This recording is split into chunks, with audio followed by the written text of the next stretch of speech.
Would you like to make a statement and I'll record it right now? Yeah, sure.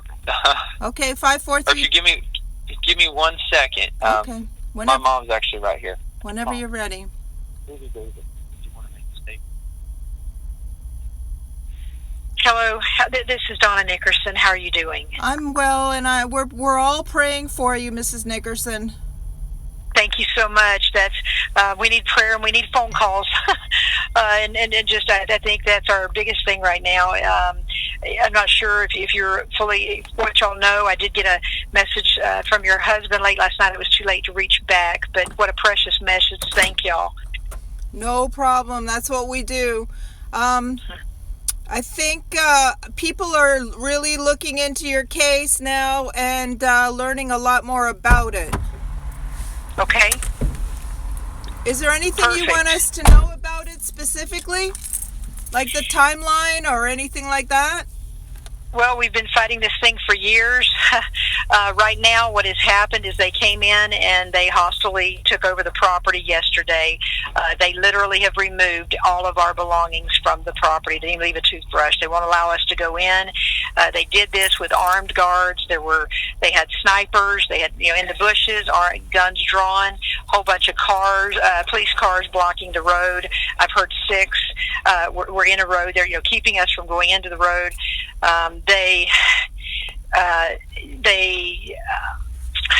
There was just no reason for any of it. Our neighbor had said when they were pulling this stuff out, he's right next door, that we could put the stuff next door at his place, and they refused to do that, said no, they were going to take it to storage. We've now been told they're going to sell our stuff. And that we have all of our, everything's in there. Obviously, as far as that we have at the ranch, but we've been over here with the standoffs. We brought a lot of personal things. Our son's first guitars are in there, our daughter's harps in there, special things like that you don't want to go put in storage. Either way, our Bibles, all of our family Bibles are in there, and wow. They're just the things that they've done. There was just no reason for it, and certainly even in yesterday they ended up that we have a bunch of freezers down there from our harvest. Our entire harvest was in freezers, and then they said that we could have it, but we had to take it right then. And we said, well, can we have the freezers? We'll get some of our friends to let us plug it into their place. And they refused to let us have the freezers. Whoa. And so they literally came up last night and opened trailers and had us take it out. We had one friend that had been on his way to the dump, and we in his old truck. And so we moved all his trash forward, and we were stacking our stuff there. We had other people that had vehicles here, and we just filled them up best we could, and then we just put a bunch of stuff, had to just put it on the gravel, and then just found people that would let us bring it to them in the middle of the night. So it was just, the whole thing was very maliciously handled, and there was no reason for it, period. The other thing is, it was based on a writ that says that our understanding is this writ is expired. But nonetheless, when we were there, when the sheriff lured us down the mountain yesterday, he did hand that to us, even though it's expired. But either way, it said that he was to serve us, and then if we did not remove our belongings, then do that. And instead, he handed it to us and said, okay, I've already taken over the property, all my men are there, and we are moving all your stuff out, and you're not allowed to go back. Wow. Well, these are the kind of details that people like to know about, and we appreciate you calling us.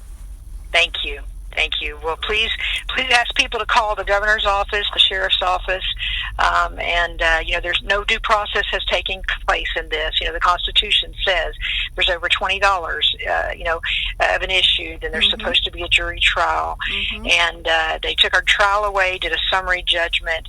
All evidence shows that we did nothing wrong. The sheriff even attempted himself, which is what's so strange, that he just turned on us yesterday. He's been very supportive, publicly supportive of us and privately supportive to us. And what happened was he had yesterday. I'm sorry. We got people running all over here, so I'm losing my train of thought. I'm sorry. At any rate, he, just all of a sudden just changed. from where he had been. But he had actually, in an attempt to help resolve this thing, had actually asked the bank what would it take, how much would it take so that, that we could get this thing resolved. And his thing was, maybe everybody could pitch in or whatever. I mean, he was, originally that's what he's been saying. And the bank told him the Nickersons cannot buy the property. We will not let them have it. And so he told us, that was really obvious to him, that, there was a problem. And he's reviewed everything. He knows it's a fraudulent foreclosure, but he has unfortunately just decided to follow orders instead of follow his conscience. Well, people are wondering why you were targeted specifically. Do you think there's uranium-1 on your property? We believe there could be stuff like that under. We are something in, as far as, we're in the area that could be, okay?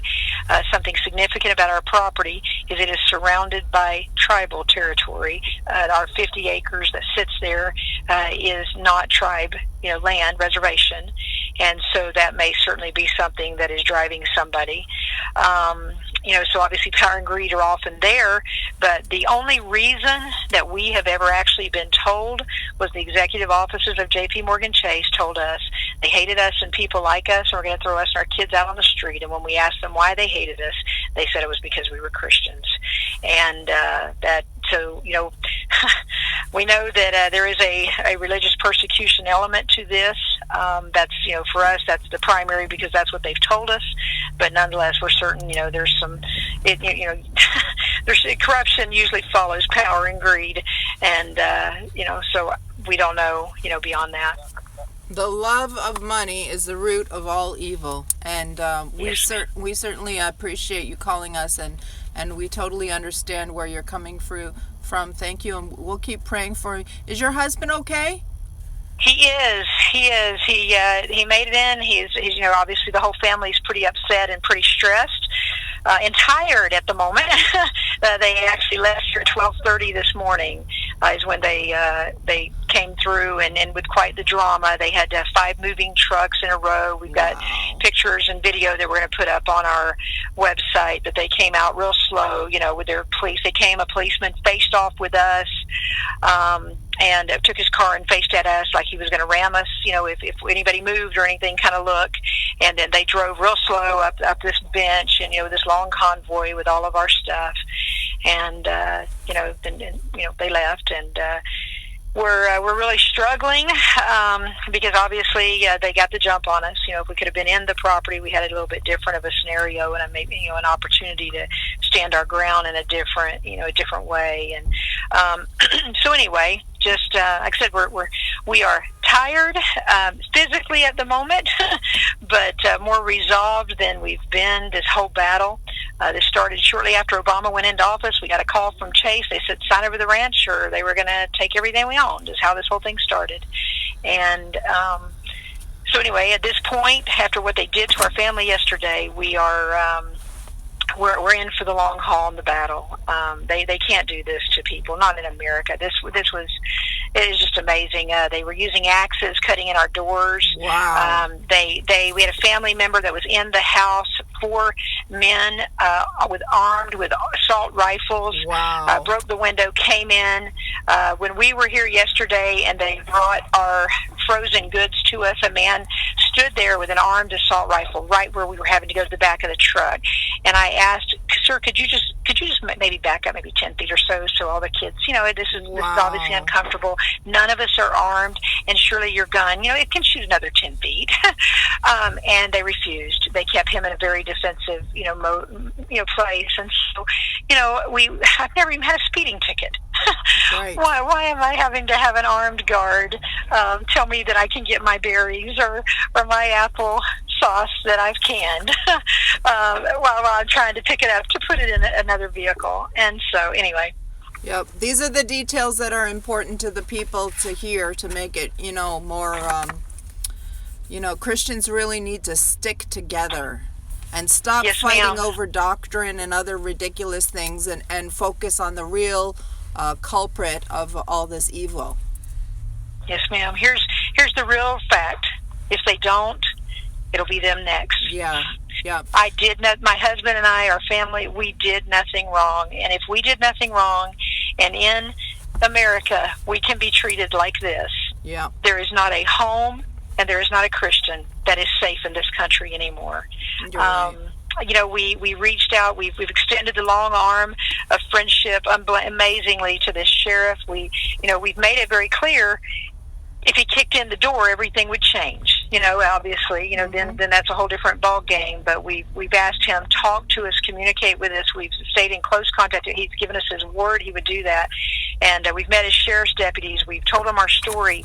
We've assured them we're not trying to be rebellious, cause any problems or anything else. But too many people sacrificed and gave their lives to give us these freedoms. And so we feel obligated to stand up for those. And as a Christian, we have no other option.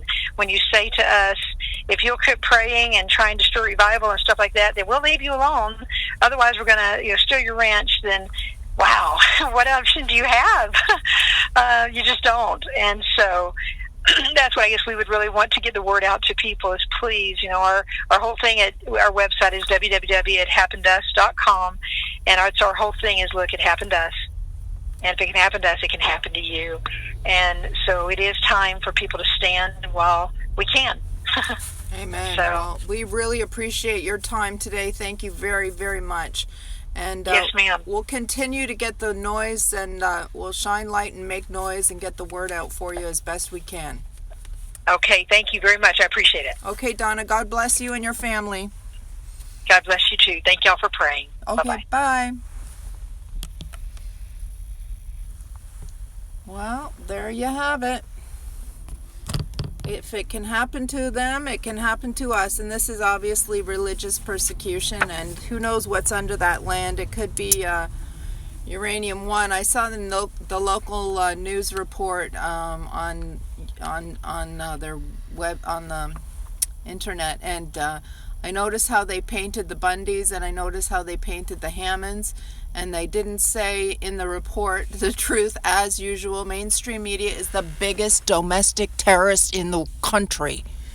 And they didn't say that Ammon and Ryan were acquitted because they didn't do anything wrong. And they didn't say that the Hammonds were pardoned by President Trump. And those are two big details they left out of that stupid news story. And we need to bankrupt these news companies, because all they do is tell lies and cause division in this country, and it's a disgrace. So please continue to pray for the Nickerson family. They did nothing wrong. This Chase Bank and this JP Morgan Bank, they're the ones that are doing wrong. Thank you for tuning in today. Have a great day. Bye.